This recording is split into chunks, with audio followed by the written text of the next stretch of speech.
I think having hard conversations is a lot of what is ailing families, individuals, That's right. companies, countries, and which is ultimately a fear of telling the truth Yes. or a fear of conflict. Yep. And so I know that you have a beautiful format for this. I've used it. I've literally Yes. written it out. Yes. I've done it. Yes. Many relationships, many Yep. coworkers. And so is that something you'd be willing to share with people listening of here are the basics of having a difficult conversation? So the first thing you do is you write the laundry list of everything you're pissed at, right? Like everything and then you, first you have to purge, right? First you have to find out that you're pent up and you're pissed and you have a long list of things you don't think you can say.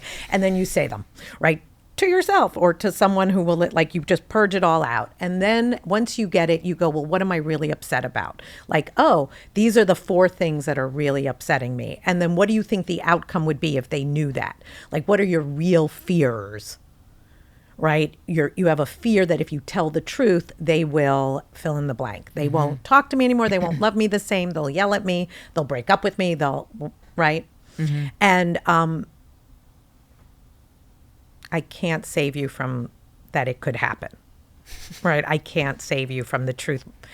May set you free. It might make a mess, but it will set you free. So it is true. Things won't always go perfectly. Okay, so that is my warning label, everyone. Okay. You've been warned. You've been warned. But you'd be surprised that when you lay out a conversation where you go, I want to tell you the truth.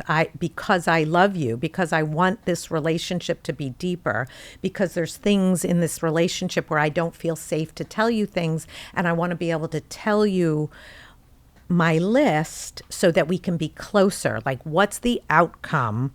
And why you would be so brave as to tell the truth. Yeah, that feels really important. Where are we going? Why? I'm not saying this to hurt you. No. I'm not saying this to be mean. No. This is my intention in speaking the truth. I think that goes a really long way. That is the reason you would do it, right? Yeah. That is exactly, I'm having this hard conversation with you to get us closer, to really feel vulnerable and intimate and have an amazing relationship.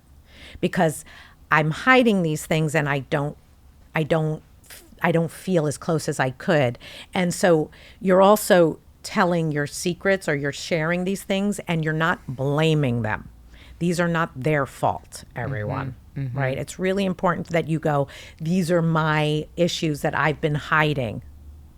And I want to tell you the truth so I can hear what you really think and that we can really negotiate and come to terms on my concerns or my issues or whatever I'm not telling you about. So it actually opens up the dialogue. And then what you're talking about is you write it all out, right? You even script it for those of us who are manifestors. You would design what you would say and why you're saying it and even what you want to hear back from them. And because a lot of it is we pretend we know what they're going to say back, which is why we can't say something, but we really don't. Don't know. We have no idea what the person's going to say. And then we are assuming that we're the one that has all the secrets and the lies versus, not in a dirty way, but not telling the truth. So are they, right? If you're holding back, what are the odds they're holding back? Right? So I'm having this conversation so we both get to tell all our truths. And so I'm going to go first and I'm going to tell you mine. And these are the things I haven't said. You heard, you didn't invite me to that birthday party. You never did this. So there's this laundry list of things you're harboring and and even if you want to get mad at me or I owe you an apology, I want to have all of those dialogues with you so that we can put the past in the past. Yeah. And it feels like the thing that I keep learning, because I definitely grew up feeling in my nervous system that conflict equals death. Yes. And so it's been a big mountain to climb to speak the truth. And so the thing I keep telling myself is that conflict is an opportunity for greater intimacy.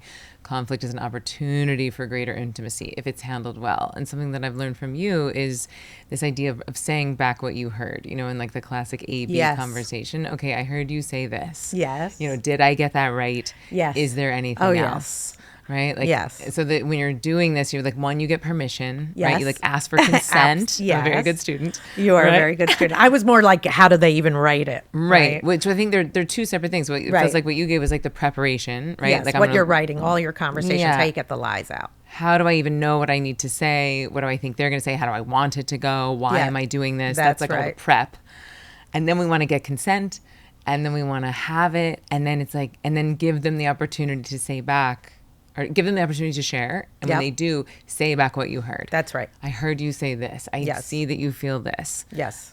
Did I get that Yes. right? Yes. Is there anything else? And it is wild. Like, I mean, I think Oprah Winfrey says that after her show, almost every person came over and said, how was that? How did I do? Like, we all just want to be seen. We just Yes. want to look good. We just want to be heard.